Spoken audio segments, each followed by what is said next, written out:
excited to see this activity. So, it's your birthday.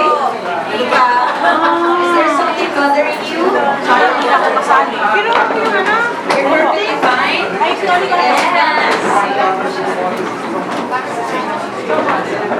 And of course, our timer here tonight. Ilagay na lang yung kanilang sige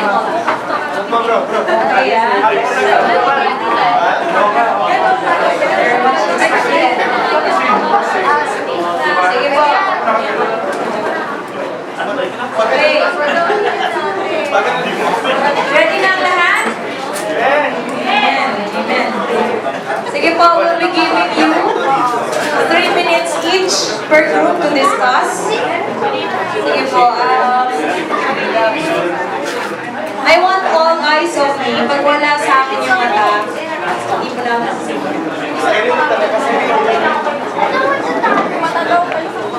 and I want all mouth closed. Bagay ako may teacher, no? Oh, thank you so much for your attention.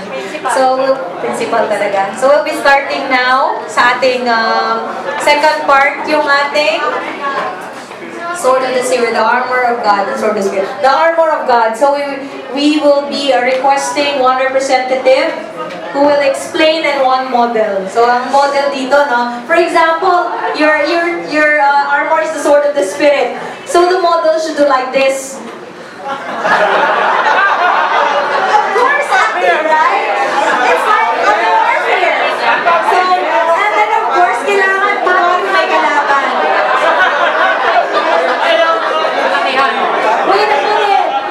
Teka lang, ang dami nag-uusap. Excuse me.